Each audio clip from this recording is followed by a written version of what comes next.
Hey HTDA, and welcome back to my step-by-step spoiler-free guide to Techtonica. In this episode I want to show you how you build a bus and a mall, you know, those things I've been telling you in the last couple of episodes that you don't really need. However, we've reached the point in the game where you're producing so many different things it gets a little bit tedious to manually deliver some of the resource from A to B. Mostly because you do definitely want to start automating more and more of those basic things as you progress through the game. And we're also getting in so many resources that, well, you're actually going to be delivering quite a few things all around the place. And scaling things up in a setup like this is actually not that easy. That said, this setup is very compact and easy to navigate, so there's nothing wrong with continuing as we were, so consider this building of a massive new base completely optional. Since I am going to be building a new base, I'm going to do so at a different location so the old base doesn't get in the way while I'm doing that. I am going to do this at level 11, so if you haven't progressed the story and explored everything up and including level 11, you can actually get all the way to level 12 at this point without building anything new, then please go ahead and do that. And after that, first of all, enjoy the story because it's really good, and then meet me at level 11. Level 11 is awesome and actually a really good location for a massive base. Not only is the actual area really large, it's also very open, so you don't need to clear out that much. If you clear out some of the rocks on the sides, the area really opens up even further, although there are some areas that you can't actually break into because of the water. On top of that, there's water, so you have an easy way to expand your power network if you need it. And last but not least, it's a very high area, so it's really easy to make a multi-story base if that is what you want to do. As always, if you actually want to make use of the water, make sure the water wheels fit under your platform, and get yourself a little platform to get going.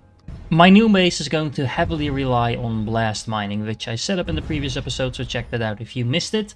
The main reason I want to do that is because A, these blast miners are super efficient. You do need to feed them with explosives, but other than that, they're really easy to work with. And on top of that, it's super easy to actually get those materials to a different level, because each of these chunks actually represents 25 ore, so that's way more efficient than actually transporting the raw ore. We are going to need some blast smelters in order to actually process those chunks. So if you haven't done so yet, make sure you craft a couple. You don't need hundreds of them, just a dozen or so will get you a very long way. You need normal smelters for that. You need some steel frames, which you can easily make from the steel production that we already have. But you're also going to need ceramic tiles. Those are pretty straightforward to make, but I haven't actually shown you yet. So you are going to be able to turn some plant matter, which you should have plenty of by now, into some dirt. You can then transform the dirt into some clay, and then the clay goes into a smelter to make ceramic parts, and then these parts go into another assembler making the tiles. Yes, that's a lot of steps in order to make what is basically an advanced version of bricks, but hey, it's what you need in order to make these.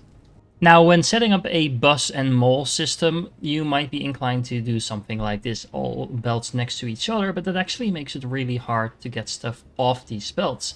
You could, of course, leave some room in between the belts, but then your bus is actually going to be massive, so I don't recommend that either. Instead, I recommend that you set up your bus something like this, with a stair shape. Now, this is going to take up exactly the same horizontal space, but the vertical space is of course going to be, well, rather impressive as you grow your bus. That's not really a problem though, but you do need to keep this into consideration if you try to do something like this in a space that is not quite as high as this particular area is.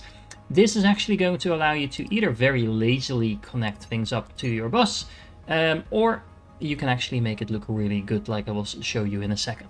The first four things you want to bring into your bus are the two types of chunks, so the iron chunks and the copper chunks, some shipperthorn extract, and some mining charges to make sure we can actually deal with these. Then the first thing we're going to do is refine the chunks, because this will actually give you twice as many chunks, but those refined chunks give you twice the amount of output as well. So this is quadrupling the blast mining production just by refining that ore. And as you can see, we need some shipperthorn for that, which you should have plenty of by now. And I am using these buffer boxes over here to just store whatever extra I'm producing, just to make sure everything keeps running, even if it's at a slower pace while I'm building everything. Just FYI, this one stack of a refined iron chunk already represents thousands of ore. So yeah, it's as crazy as you think it is. That also means that the chunks that we're bringing in, we are refining, so we don't need to use this level anymore for that particular type of chunk. We can actually replace that with the refined version. And rather than using the ugly diagonal type of belts that we've been using so far a lot of the time, we're actually just going to use the lifts in order to make things look very nice and clean. You can see the lifts are actually going through the leather type. You just take out one of these blocks and you can put a little lift in there. They're actually all going to the ground floor, so this looks super neat and organized. It's very easy to keep track of what resource is actually going where. And then we're exporting that stuff back. So we now have the refined copper chunks and the refined iron chunks over here on the belt.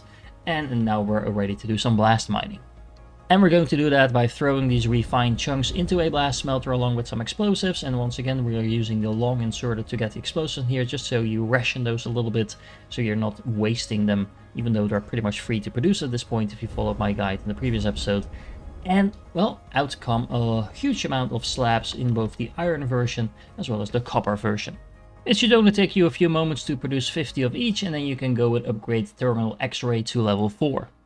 This is going to allow you to pick up a couple of very vital things if you want to make your life easy. For example, you have the basic optimization. You should have already unlocked that. It allows you to make copper mechanisms, wire spindles, and iron mechanisms from slabs.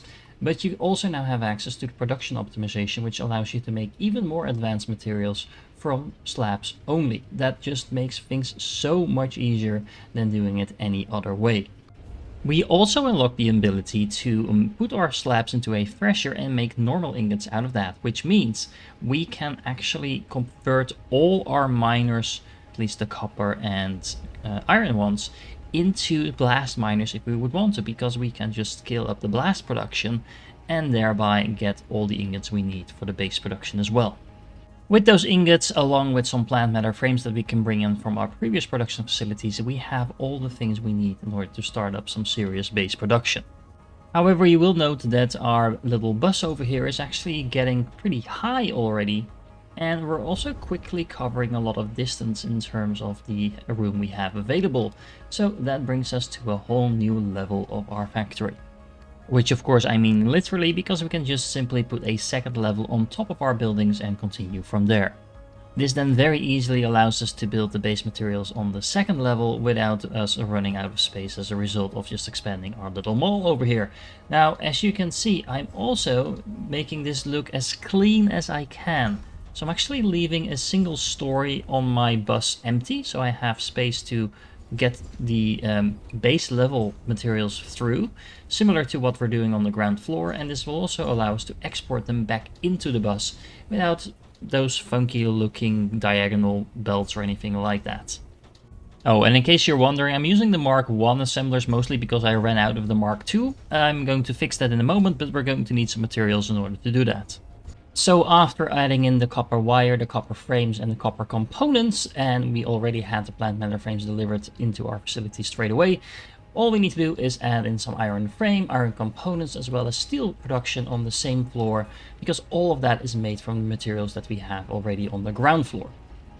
The nice thing about this particular layout is that you can guarantee that at least some resources are going to go into every single production line. You can see that happening here. I'm splitting off these iron ingots in both directions, which means that even though this steel factory is soaking up everything that comes on the belts, that still means that all the other facilities that use the iron are also getting some materials. Now, of course, if I want more production, all I need to do is make sure there's actually more stuff on this belt, but still, it's something to take into consideration. Now, if you find that you have too few resources going on a belt, all you need to do is just duplicate the base production and add that to the same belt on the bus, just at a different point, and then you can actually resupply the bus if it runs out at any point throughout your mall.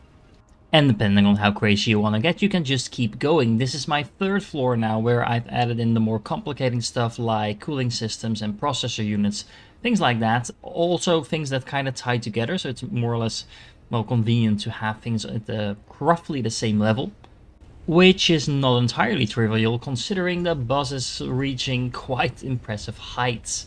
Now, stretching this out longer doesn't matter in terms of how high it will get, because the height is determined by how many different items you put on here.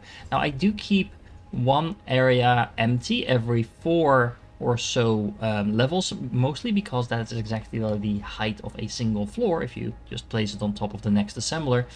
And well, that just makes it a little bit more convenient to get things in and out and make it look very neat. Speaking of keeping things neat, I did actually add an additional floor. This initial ground floor just brings in raw materials mostly, but as you can see when I move up a level, this is the main floor that I have that has all the lifts and intermediates going either on the bus or off the bus to be processed somewhere else. This is actually getting a little bit complicated here and there, because if you need to have something go in or out of the bus at the same location that something else is needed in or out of the bus, you kind of get in each other's way. So you can see that happening. For example, here I had to move in one node to the side with a double lift system just to avoid getting in the way of this belt. Adding in a couple of these support platforms just to help you navigate around your bus is also very useful. If you want to keep something on your bus or get it off, then deleting a single block like this is a very easy way to tell yourself where the belt is going to go. So it's not actually that hard to figure out where you need to have the lifts placed. As impressive as all of this looks, and I do really like how this looks, you might get into a situation where the bus is just getting so high that it just becomes a little bit impractical. In which case you can just move to the other side of your factory and start yourself a new bus. You might need to duplicate some items on the other bus if you want to keep things neat and tidy, but other than that, it just means you keep your bus manageable and you actually utilize the space you have in this room. For things like Atlantum ingots, dirt being transformed all the way into clay and then into ceramic, I would recommend that you just have a single production line without splitting it all up and putting the intermediates on your belt, because you're not going to be using those intermediates for anything else other than to make it into that single other item. You can always just put some storage boxes in between if you do need some of those other items. I think, for example, clay is used in a couple of things, but other than that, just don't overcomplicate it. Don't stretch out your buses and belts too much. I mean, you can if you want to, but that's a lot of additional work with a very limited game. For some of the production chains, like for example the ceramic tiles, you will need quite a few steps. So you have the threshers, you have some assemblers, more smelters, and then more assemblers. But initially that sounds really slow, and that starts out really slow actually. But if you upgrade the threshers to Mark II and then the assemblers to Mark II, don't forget that the assemblers actually double the production every time, and so will actually the threshers, because it's raw input coming in. So all in all, this will actually be producing 16 times as much as it is right now with the Mark Is, just by upgrading everything to Mark II. So don't overdo your production even if you're just stuck on Mark I for now. In order to actually produce the Mark II assemblers as well as the threshers and the Mark II generators, we're going to need some relay circuits and electric motors. And actually we are very close to having those completely automated in production now. In order to get the relay circuits going, all we need is some of those circuits that we are already producing. Those are very simple to make. Not really fast to make, the relay circuits, but you don't need many of them. But the electric motors are a little bit more complicated. The motors themselves need steel ingots. We have those in production already. Ceramic parts, we have those in production now, but we also need the electric frames. And this is where our slabs come in. We can use those to make the wire spindles as well as the copper and iron mechanisms, and those things can be turned into much more advanced products.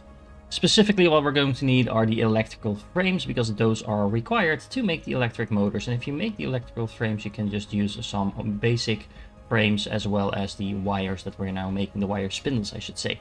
Now with the electric motors we can start making all the advanced machineries, but while we're at it we might as well add some electrical sets to this level as well as processor arrays, because we're going to need those down the line. With all of those resources completely automated, even though they might not be running at an optimal speed just yet, you do have a pretty impressive facility going on. It's kind of like a stadium with all those resources on the sides and then the playing field in the middle, which is your factory. Now you do have plenty of room on some of the levels to extend your production even further if there's something you feel like you need more of. On the third level especially, there's a lot of open room. I would recommend that you do automate a couple more things just to make your factory actually work for you. One of the more obvious things to completely automate is science, because you are going to need a few thousand of these, and should you be placing these pillars of science in the middle of your factory, Probably not, but yeah, it just looks really cool. And while you're at it, you might as well start automating some of the more basic things like drills, assemblers, the normal inserters, the accumulators, and the water wheels. Why? Well, you're going to need those items to craft the tier 2 ones, but you're also going to need them for drill bits. There are 6 types of drill bits and you should be able to automate the first 5 by now. Now you can see these lifts popping through the floor. That's because I'm actually making the machines required to make these things on the floor below. And I don't want to put those machines on my bus because I don't need them anywhere else. All of this leads to a pretty impressive build that is extremely satisfying to look at. Now I have to be honest, is this needed? Nope. Is it worth it? I'll leave that up to you. But either way, this is a very effective way of building a bus and a mall. That's what you want to do. Now, just to be clear, I don't actually recommend automating every single building in the game like this because, well, it A, is a lot of work, and B, you don't need that many buildings of those. And also, you are able to upgrade your crafting speed to up to 500%, so just making a couple of buildings by hand is, again, recommended. Alright, so I hope you found this useful. If you have any questions, let me know in the comments. If you're still here, you're awesome, and I do hope to catch you in the next one.